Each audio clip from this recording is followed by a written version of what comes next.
8월을 시작하는 이 새벽 미명에 기도의 사람들과 함께 8월을 함께 시작하게 하시는 하나님을 찬양하고 또 우리 성도들과 함께 하루하루를 생활해 나가는 하나님의 특별한 은혜와 축복이 계속될 줄로 믿습니다. 아멘.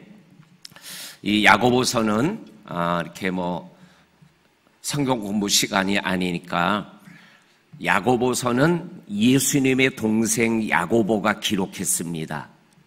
그리고 우리가 아는 대로 야고보서의 주제는 행함이 있는 믿음입니다.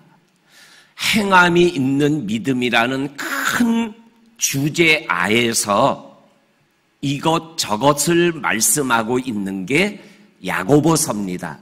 그런데 행함이 있는 믿음을 얘기하는 야고보서에서 제일 먼저 얘기하는 게 여러 가지 시험 그리고 믿음의 시련을 만나거든 너희들은 이렇게 살아라 이렇게 말씀하고 있다라는 겁니다. 그러니까는 이 말씀을 오늘 말씀을 한 문장으로 표현하게 되면 행함이 있는 믿음의 삶을 생활해 나가려면 여러 가지 시험을 만났을 때 인내로 이길 수 있어야 행함 있는 믿음의 삶을 생활해 나갈 수가 있습니다. 라는 것이 오늘 우리가 읽은 말씀의 핵심적인 말씀이 되는 것입니다. 오늘 우리가 읽은 말씀 1절과 2절에 있는 말씀에 보게 되면 여러 가지 시험을 만나거든 너희들이 온전히 기쁘게 여겨라. 이 여러 가지 시험이라는 것은 시험이 한두 가지가 아니라는 거죠. 인생을 살다 보면 정말 여러 가지 시험들이 나에게 파도처럼 밀려올 때가 있다라는 거예요.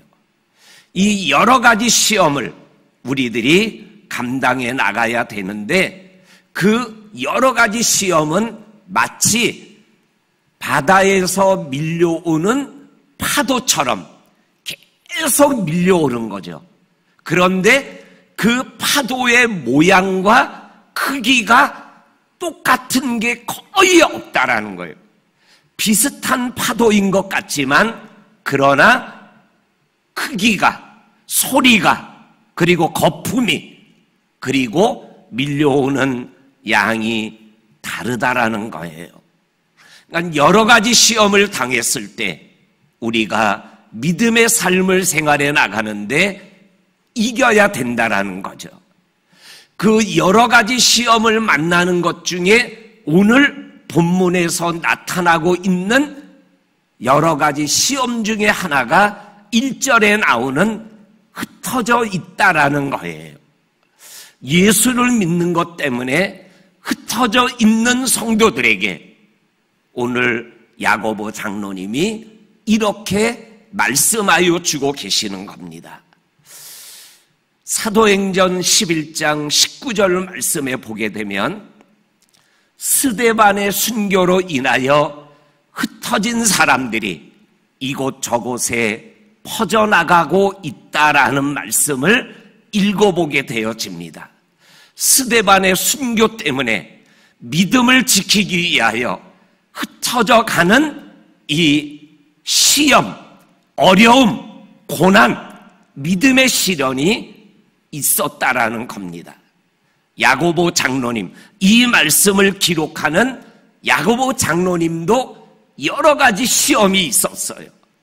그리고 이 말씀을 쓴 이후에 몇 년이 지나지 않아 이 야고보 장로가 돌에 맞아 순교를 당했다라는 기록이 남아 있어요.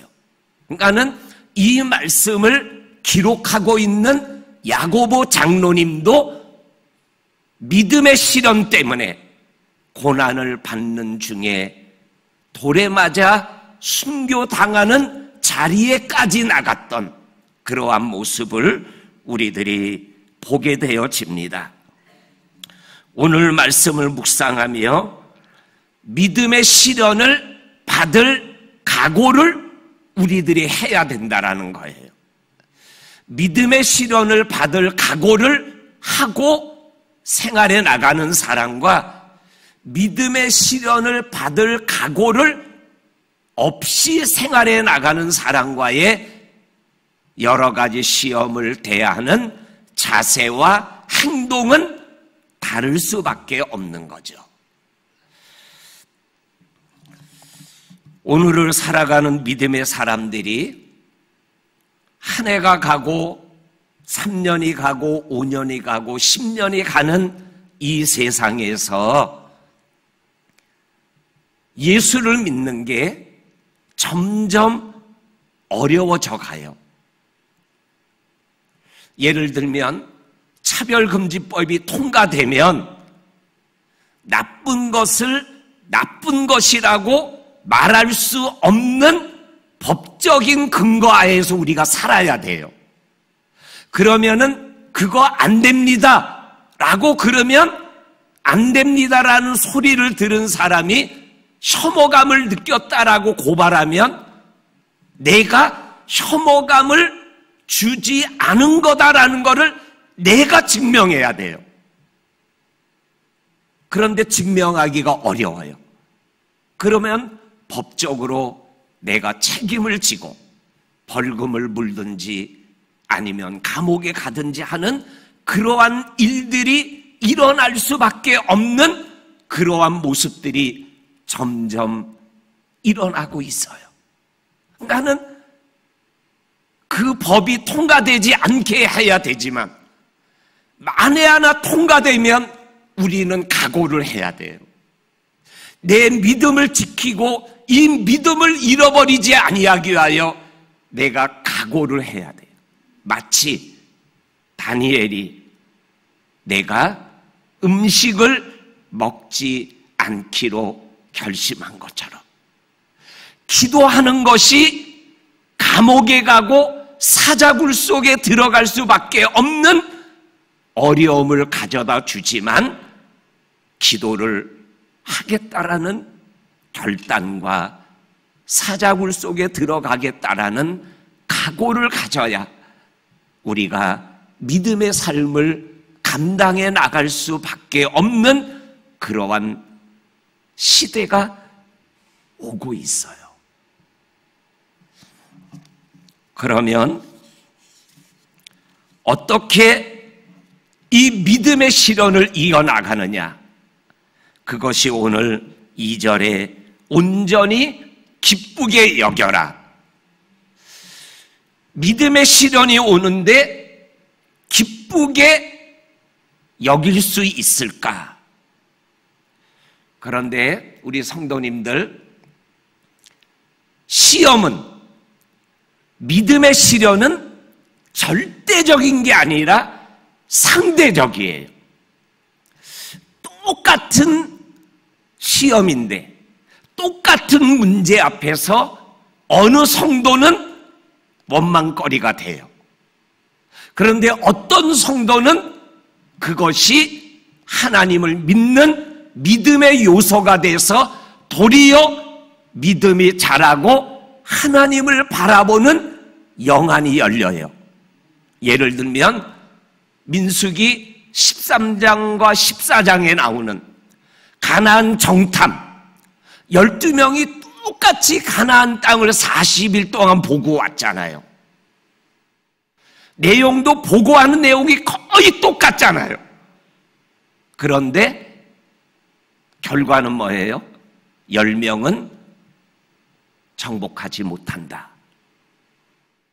여호수아와 갈렙은 아니다. 하나님이 우리와 함께하고 하나님이 우리를 기뻐하시면 얼마든지 가나안 땅에 들어가 이길 수 있다.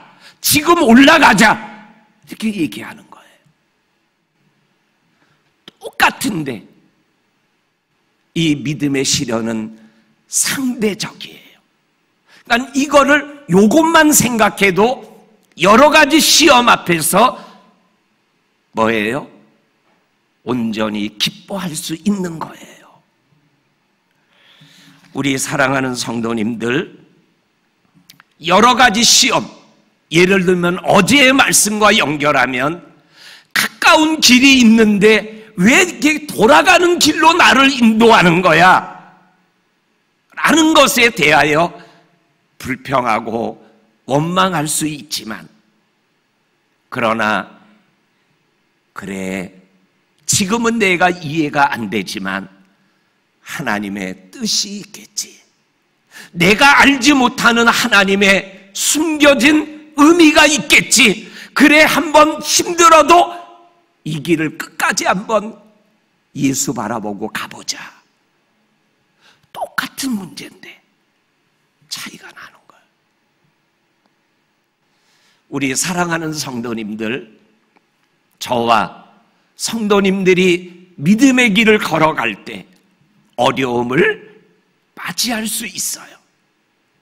그때 온전히 기쁘게 여겨라 라는 이 말씀을 우리들이 믿음으로 받고 하나님 앞에 기뻐하기를 하나님 앞에 간구하게 되면 문제가 아니라 축복임을 고백하는 그러한 은혜를 경험하게 될 줄로 믿습니다.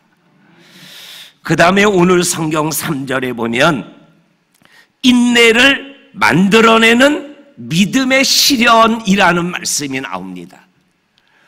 인내를 만들어내는 믿음의 시련을 너희가 알미라 라고 말씀하고 계셔요. 우리 보통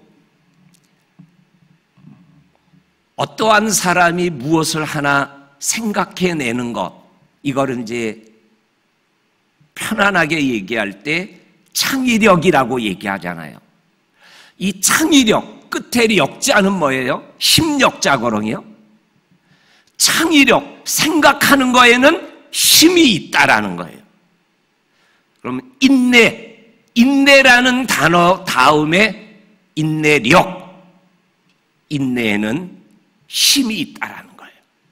요 3절 말씀을 인내력이라는 역자를 붙으면 이러한 말씀이 돼요. 믿음의 시련은 우리에게 인내를 만들어내고, 이 인내라는 힘은 믿음의 시련을 감당할 수 있게 하는 힘을 준다라는 거예요. 그런데 인내를 만들어내는데 요 인내는 어떠한 인내냐? 신관식의 인내가 아니라 성도님들 한 분 한 분 각자의 인내력이 아니라 예수님의 인내력을 얘기하는 거예요. 예수님의 인내력, 내 인내력 가지고는 믿음의 시련을 감당하기가 어려워요. 그런데 예수님이 인내하신, 예수님이 참으신 예수님의 인내력을 믿음의 시련 중에 배우고 경험하고 쌓으면 그 인내가 힘이 되어서 믿음의 시련에 넘어지는 인생이 아니라 믿음의 시련을 뛰어넘고 걸어가는 그러한 믿음의 사람이 되어지게 된다라는 거예요. 우리 성도님들,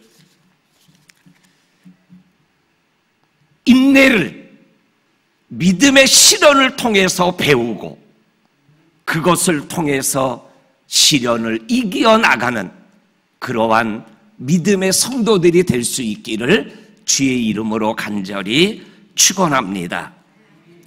그리고 세 번째로는 4절에 보면 인내를 온전히 이루라. 마태복음 5장 18절에 보게 되면 아버지의 온전하신 같이 너희도 온전하라. 그러니까는 인내를 온전히 이루라. 믿음의 시련이 인내를 만들어내는 줄 알미라라는 이 인내는 예수의 인내, 하나님 아버지의 인내를 우리들에게 말씀하여 주시는 거예요. 아버지의 인내를 표현하면 탕자가 언젠가는 돌아올 것을 알고 계속 돌아오는 날까지 기다리시는 아버지의 인내예요. 인내를 온전히 이루면 믿음의 시련이 여러 가지라도 다 이기는 삶을 생활해 나갈 수 있다라는 것입니다. 그런데 여러 가지 시험, 믿음의 시련을 뭐예요? 온전히 기쁘게 여기고 시련이 인내를 만들어내는 줄 알고 인내를 온전히 이루는 이러한 것들의 결과가 뭐냐? 오늘 6번째 4절에 보면 온전하고 부족함이 없게 하려 함이로라 이렇게 말씀하고 계셔요. 여기에서 온전하고 부족함이 없게 하는 길이 여러 가지 시험 만날 때 온전히 기쁘게 여기지 않으면 인내를 온전히 이룰 수 없고 인내를 온전히 이루지 못하면 온전하여 부족함이 없는 자가 되지 못하는 거죠. 그러니까는 4절에 부족하고 온전하고 부족함이 없는 사람의 삶을 살아가려면 여러 가지 시험 앞에서 온전히 기쁘게 여기고 온전히 인내를 이루고 그렇게 걸어가다 보면 사람인데 부족한 난데 온전하고 부족함이 없는 내 자신을 만들어 가시는 하나님을 찬양하게 되어진다라는 거예요. 우리 사랑하는 성도님들, 오늘 2절에서 4절까지 나오는 시험과 시련과 인내와 온전함, 그런데 오늘 5절에서 뭐라고 그러냐면 지혜가 부족하거든. 이 지혜는 앞에 있는 말씀과 연결하게 되면 인내가 부족하거든. 시험을 참을 만한 능력이 없거든. 하나님 앞에 기도하라는 거예요. 그러면 하나님이 주신다라는 거예요. 어떻게? 믿음으로 구하고 조금 더 의심하지 않는 기도가 있으면 우리가 시험을 기쁘게 여기고 그 인내 가운데 온전히 이루어서 점점 온전해지는 예수 그리스도를 닮아가는 믿음의 삶을 살아가게 되어진다라는 거예요. 우리 성도님들, 오늘 이 말씀을 기억하며 우리 앞에 있는 여러 가지 문제를 어제는 하나님이 인도하시며 그 길을 가지만 오늘은 인내하며 기도하며 그 길을 걸어갈 때 하나님이 우리의 삶을 책임져 주시는 은혜와 축복을 우리들이 이 한 달 그리고 우리의 믿음의 여정에서 경험되고 고백되어질 수 있기를 주의 이름으로 간절히 축원합니다. 아멘.